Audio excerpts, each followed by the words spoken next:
After decades of waiting, researchers from all over the world were ecstatic to witness the world's most advanced high-energy particle collider becoming operational. The Large Hadron Collider, built by the European Organization for Nuclear Research, went operational in September 2008 after an excruciatingly long construction period.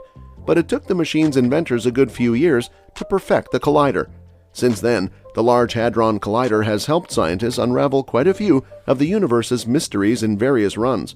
But recently, scientists from CERN announced that when they turned up the Large Hadron Collider with a new maximum beam of energy, they discovered something rare and unique. But before we tell you what it is, please like this video. Also, do not forget to share it with all the physics geeks you know. And for more such exciting videos, do subscribe. Now, without any further ado, let's get right into the video. Scientists have been attempting to figure out what caused this, but thus far, all they have are speculations that may or may not be right.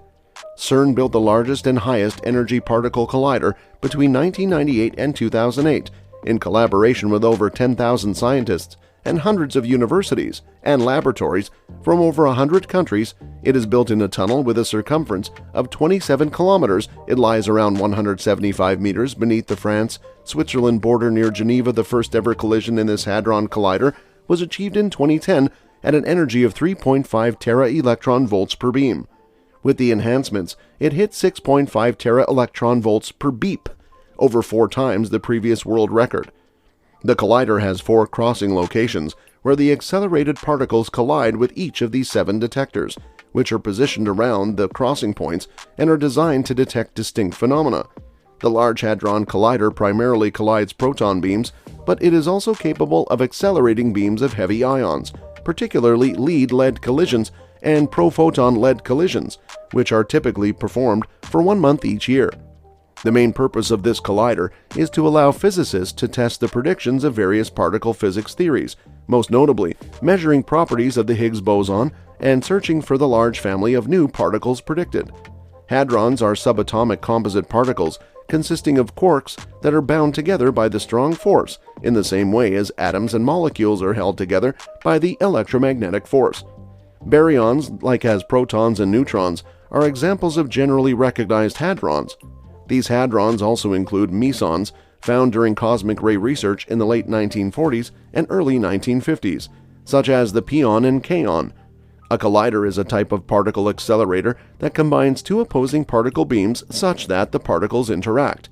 Colliders may be difficult to build, but in the world of particle physics, they are tremendously strong research instruments because they attain a significantly greater center of mass energy than fixed target configurations.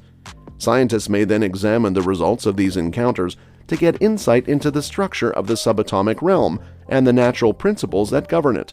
Several of these byproducts are only created by high-energy collisions. They degrade in relatively short periods of time, making it impossible to analyze them in any other way. The collider is housed in a circular tube at a depth ranging from 50 to 175 meters below. This fluctuation in depth was deliberate in order to limit the amount of tunnel that sits beneath the surrounding mountains and eliminate the necessity for the excavation of a vertical access shaft. There was a deliberate variation in depth weight to reduce the amount of tunnel that lies beneath the Jura Mountains in order to avoid the need for the excavation of a vertical access shaft. There, this particular tunnel was chosen so that CERN wouldn't have to spend huge amounts of money purchasing expensive land on the surface. This would also impact the landscape. An added benefit was the shielding against background radiation that the Earth's crust provides the 3.8-meter wide tunnel.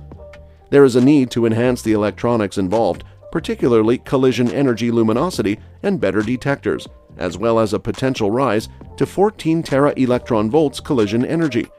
In June 2018, a luminosity upgrade of a Large Hadron Collider known as the High Luminosity Large Hadron Collider began, which was anticipated to improve the accelerator's potential for new discoveries beginning in 2027. This upgrade attempts to boost the machine's luminosity in order to improve the odds of visualizing infrequent processes and statistically marginal observations. The third run is seen as a transitional step in a massive Hadron Collider program. The gathering of huge numbers of proton-proton collisions for analysis. Proton is the key to LHC physics.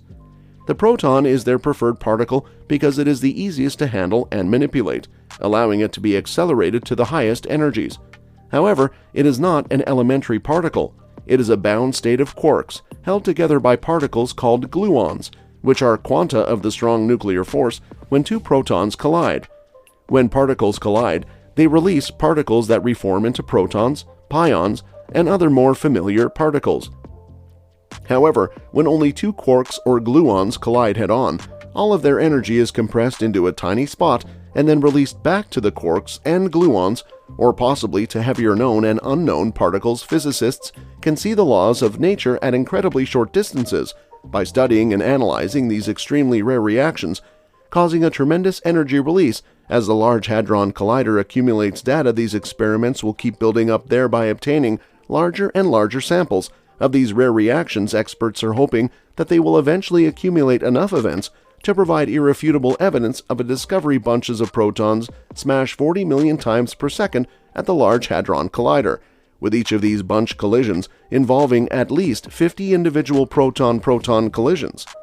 The visual evidence of these collisions, taken by the key LHC detectors ATLAS and CMS, is then written into long-term storage. Each of these images is nearly 20 times larger than a typical smartphone photo, implying that keeping all of the evidence for just 1 second of operation would result in a 1,000,000 gigabyte database.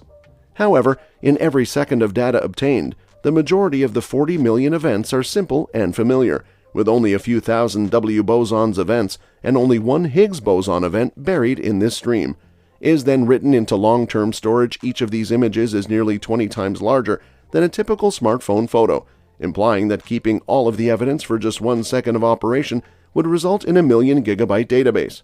However, in every second of data obtained, the majority of the 40 million events are simple and familiar, with only a few thousand W bosons events and only one Higgs boson event buried in this stream.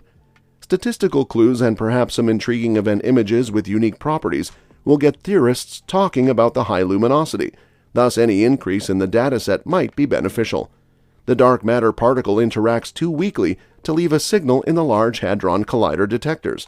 This is not an issue because one can look for visible particles recoiling against the invisible emissions in accordance with Newton's third law.